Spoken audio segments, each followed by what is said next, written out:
So I'm doing my rotation at a community health hospital, and so that means that they serve mostly, low-income populations and people who rely on insurance. So a lot of the people for the nutrition consults were able to get those for free, which I think is awesome. However, the operation as a whole runs on, of course, grants and possibly federal funding and lots of insurance-based items.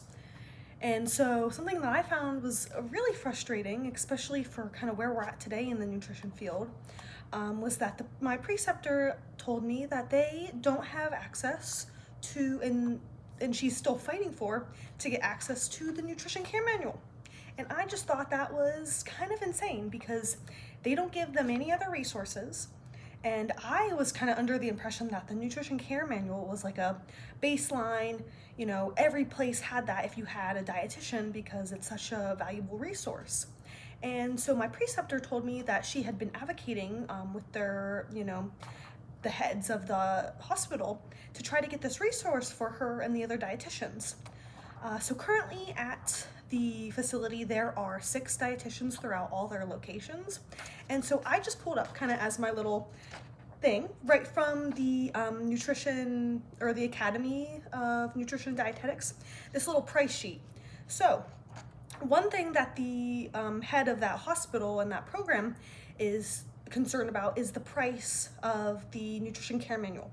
So I did a little research and I looked it up. And so we're just going to assume that the company is a non-member of the Academy, and because, money's tight. And so for the 5 to 9 number of license, so that's how many dietitians they have at the facility, it would cost per year for the facility $342.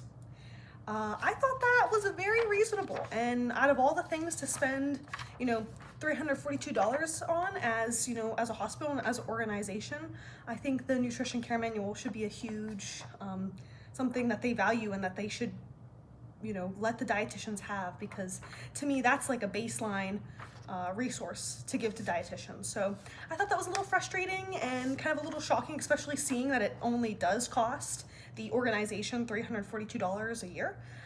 And it only gets cheaper the more licensed dietitians they have at the facility. So I kind of thought that was interesting, and yeah.